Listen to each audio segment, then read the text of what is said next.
उसके बाद उस सरदार ने हमें अपने घर से निकाल कर हमारे उस घर पर कब्जा कर लिया। ये कहानी टुनटुनी नामक चिड़िया की है, जो जंगल में दरिया किनारे एक शौचालय में अपने दो छोटे बच्चे रानी चिड़िया और लाडो चिड़िया के साथ रहती थी। टुनटुनी चिड़िया ने उसी शौचालय में अपना घर बना लिया था। एक दिन सवेरे, माँ मुझे इस शौचालय में बहुत बदबू आ रही है, हम कब तक यहाँ पर रहेंगी माँ? बेटी अब यही हमारा जीवन है, हमें यहीं रहकर अपनी आगे के जीवन को बिताना होगा। काश तुम्हारे पिता हमारे बीच होते तो वो हमें इस अवस्था में कभी नहीं पड़ने देते। माँ इस जंगल के सारे पक्षी हम पर हंस रहे हैं, हमारा मजाक बना रहे हैं। सब कहते हैं हम बहुत गंदे पक्षी हैं, हम ऐसी गंदगी में रहते हैं। रानी बेटी, हमें जीवन में कभी अपनी गरीबी और अपने कपड़ों में शर्म महसूस नहीं करनी चाहिए। आज हम जिस मुकाम पर हैं, हो सकता है हमारा आने वाला कल इससे बेहतर हो जाए। माँ 4 दिन से हम इस शौचालय में रह रहे हैं, 4 दिन से हमने कुछ भी नहीं खाया। अब तो भूख के कारण बहुत बुरा हाल हो रहा है माँ। हाँ बेटी, तुम दोनों यहीं रुको, मैं अभी भोजन की व्यवस्था करती हूँ। तब तक आप लोग कमेंट में बताएं 7 + 7 कितने होते हैं।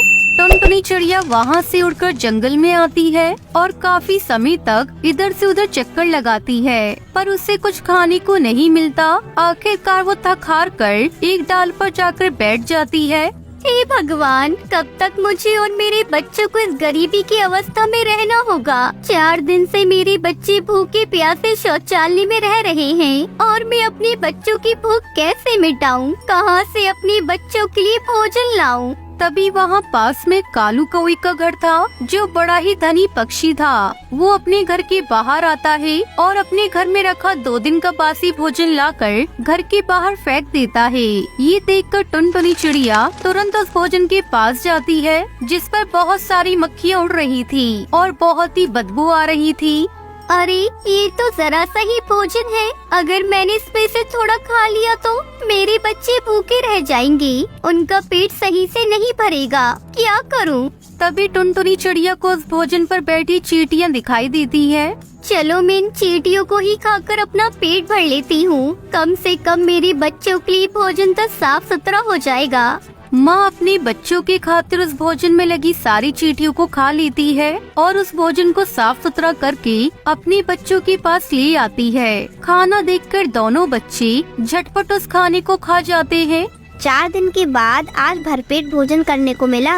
अच्छा बच्चों, अब सो जाओ, अंधेरा होने वाला है, मैं शौचालय का दरवाजा बंद कर देती हूँ। टुनटुनी चिड़िया शौचालय का दरवाजा बंद कर देती है और तीनों माँ बेटी वही शौचालय में सो जाते हैं। ज्यादा चींटियों को खाने की वजह से टुनटुनी चिड़िया की तबीयत बहुत खराब हो जाती है और वो वहीं बेहोश हो जाती है। देखते ही देखते सवेरा हो जाता है। टुनटुनी चिड़िया अब तक बेहोश थी। अपनी माँ को बेहोश देखकर रानी और लाडो चिड़िया जोर जोर से रोने लगती है। लाडो बहन, तुम यही माँ का ध्यान रखना, मैं बाहर से किसी की मदद लाती हूँ। रानी चिड़िया बाहर एक डाली पर बैठकर जोर जोर से मदद मांगने लगती है। तभी वहाँ पास से एक बंटी कबूतर उड़ता हुआ जा रहा था। रानी चिड़िया की आवाज सुनकर वो उसके पास आता है। अरे बेटा, आप इतना रो क्यों रहे हो? मुझे बताओ क्या हुआ है? मेरी माँ को बचा लो कबूतर अंकल, मेरी माँ रात से बेहोश है। अरे ये तो बहुत बुरा हुआ है बेटा आपके साथ, पर आपके माता पिता कहाँ हैं? मेरी माँ उस शौचालय में बेहोश पड़ी है। रानी चिड़िया बंटी कबूतर को अपनी माँ के पास उस शौचालय में लेकर आती है। बंटी कबूतर जैसे उस शौचालय को देखता है, छी छी छी, अरे बेटा शौचालय में कितनी बदबू आ रही है, किस जगह रहते हो आप लोग?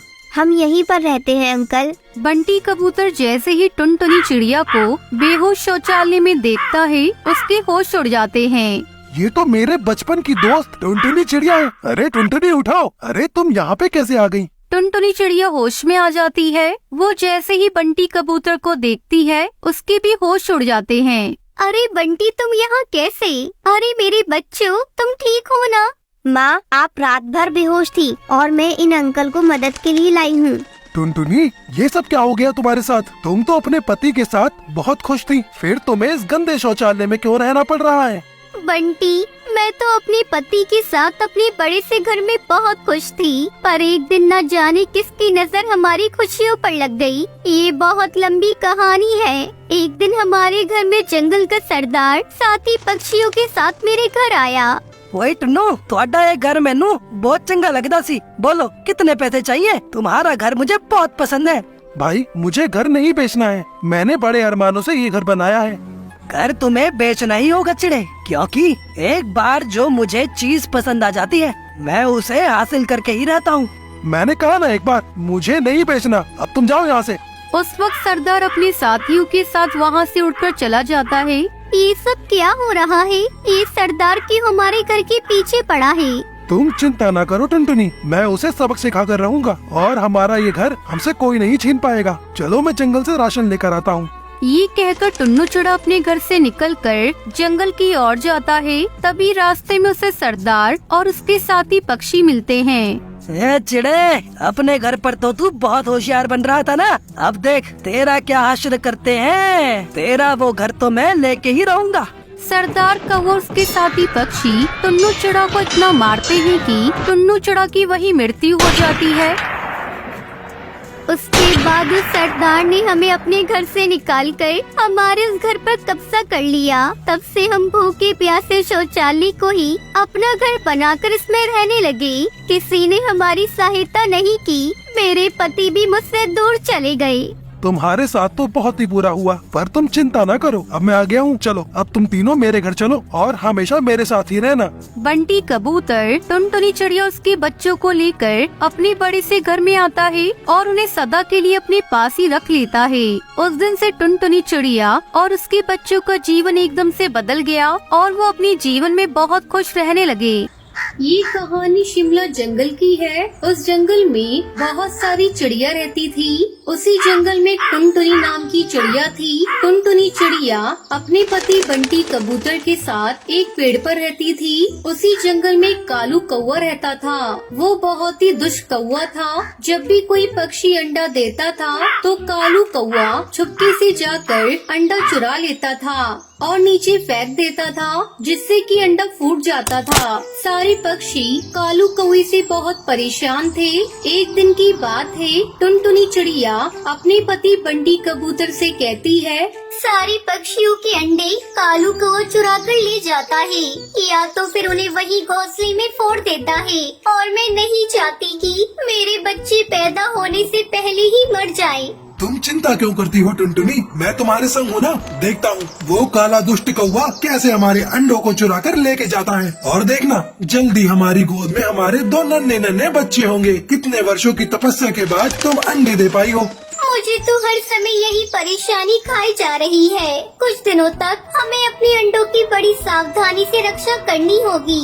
एक बार अंडे से बच्चे निकल आए फिर कोई चिंता नहीं, हम अपने अंडों को कुछ नहीं होने देंगे। तुम चिंता न करो और ज्यादा सोचो मत, मैं तुम्हारे संग हूँ ना। हमारे अंडों को कोई नुकसान नहीं पहुँचाएगा। और देखना हमारे बच्चे भी जल्दी ही इस दुनिया में आएंगे। चलो अब मैं जंगल की ओर जा रहा हूँ, थोड़ा दाना पानी लाता हूँ। तुम अपने और अंडों का अच्छे से ध्यान रखना। ये कहकर बंटी कबूतर वहाँ से उड़ता हुआ जंगल की ओर चला जाता है। इधर टुनटुनी चिड़िया अपने अंडों की रक्षा करते हुए घोंसले में बैठी हुई सोच रही थी कि कहीं वो कालू दुष्ट कौवा वहाँ आकर उसके अंडों को न चुरा कर ले जाए। तभी वो दुष्ट काला कौवा वहाँ आता है। टुनटुनी चिड़िया उस दुष्ट कौवे को देखकर घबरा जाती है। अच्छा, तो तू अपने अंडों की यहाँ रक्षा करने बैठी है, पर तुझे क्या लगता है कि मैं तेरे अंडे को यहाँ से चुरा नहीं सकता? कालू कौवे, अगर तुम आगे बढ़े तो मैं तुम्हारा यही सर्वनाश कर दूंगी। अच्छा, तुम एक छोटी चिड़िया होकर मुझसे मुकाबला करोगी, मेरा सर्वनाश करोगी? अच्छा, मैं तो डर गया। तुझे मैं अभी सबक सिखाता हूँ। वो काला दुष्ट कौवा टुनटुनी चिड़िया पर हमला कर देता है। दोनों के बीच में काफी समय तक लड़ाई होती है। लड़ाई में टुनटुनी चिड़िया बुरी तरह से जख्मी हो जाती है और वो जमीन पर गिर जाती है। टुनटुनी चिड़िया, अब तेरे अंडों को मुझसे कौन बचाएगा? मुझसे मुकाबला करने चली थी तू, मेरा सर्वनाश करने वाली थी तू। अब क्या हुआ? खुद ही जमीन पर जख्मी हालत में पड़ी हो।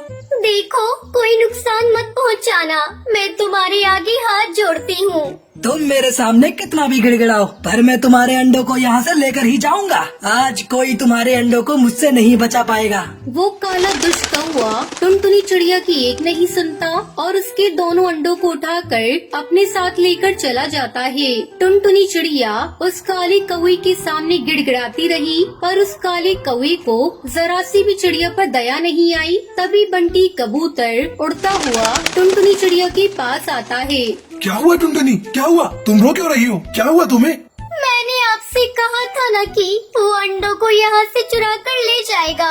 मैंने उसे रोकने की बहुत कोशिश की, पर मैं उस कौवे के सामने हार गई और वो कौवा हमारे अंडों को लेकर अपने साथ चला गया। मैं उस दुष्ट काले कौवे को नहीं छोड़ूंगा। चलो, हमें अभी उसके एरिया में जाकर हमारे अंडों को सही सलामत लाना होगा। कहीं वो हमारे अंडों को फोड़ ना दे। उससे पहले हमें अपने अंडों को छीन कर लाना होगा।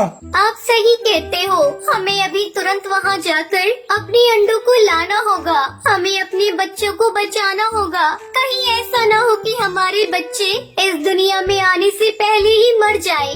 हमारे अंडों को कुछ नहीं होगा। हम अपने आने वाले बच्चों को कोई मुसीबत में नहीं पड़ने देंगे। दोनों मिलकर उड़ते हुए उस काले दुष्ट कौवे के इलाके में जाते हैं। वहां पहुंचने के बाद वो दुष्ट कौवा अपने घोंसले में बैठकर उन दोनों अंडों को घूरता हुआ देखे जा रहा था। तभी बंटी कबूतर उसे जोर से आवाज लगाता है। ऐ दुष्ट काले कौवे, तेरी हिम्मत कैसे हुई मेरे अंडों को चुराने की? अगर तूने हमारे अंडों को जरा भी नुकसान पहुंचाने की कोशिश की तो मुझसे बुरा कोई नहीं होगा। अच्छा, तो तुम दोनों यहाँ पे चले आए। चलो, आ ही गए हो तो तुम्हें सबक सिखाना होगा। तुम्हारे अंडों के साथ साथ तुम्हारा भी अंत करना पड़ेगा। तुम क्या हमारा अंत करोगे काले दुष्ट कौवे? तुम्हें तो आज मैं धूल चटाकर ही दम लूंगा। वो दुष्ट काला कौवा अपने साथियों को आवाज लगाकर वहाँ बुला लेता है और सारे कौवे वहाँ आ जाते हैं। हे भगवान, इसने तो अपने सारे साथियों को बुला लिया। इतने सारे कौवे से कैसे निपट पाएंगे? टुनटुनी, मैं किसी तरह इन सारे कौवों का ध्यान भटकाता हूँ। तुम चुपके से अपने अंडे लेकर यहाँ से चली जाना। तुम समझने की कोशिश करो, हम इन सबसे मुकाबला नहीं कर पाएंगे। हम में से एक को अपने अंडे की रक्षा करनी ही होगी। अपने अंडों को यहाँ से सही सलामत ले जाना ही होगा। मैं आपको छोड़कर नहीं जा सकती। मैं आप ही के साथ रहूंगी। क्या हुआ बंटी कबूतर? इतने सारे कौवे देखकर डर गए? तभी वो सारे दुष्ट कौवे एक साथ मिलकर टुनटुनी चिड़िया और बंटी कबूतर पर हमला कर देते हैं। सारे दुष्ट कौवे उन दोनों को बुरी तरह से जख्मी कर देते हैं। दोनों के शरीर से इतना खून बहने लगता है कि उनसे खड़ा भी नहीं हुआ जाता। दोनों जख्मी हालत में वहीं गिर जाते हैं। क्या हुआ बंटी? हवा निकल गई? यहाँ आने के बाद तो बड़ी बड़ी बातें कर रहे थे कि मुझे धूल चटाओगे, मिट्टी में मिलाओगे। अब क्या हुआ? हे ऊपर वाले, अब तू ही हमारी सहायता कर। हमें किसी तरह बस इन दुष्ट कौवे से बचा ले और सही सलामत से हमारे अंडे हमें वापस दिला दे। रोते रोते जमीन पर जख्मी हालत में पड़े थे और वो मदद की गुहार लगा रहे थे।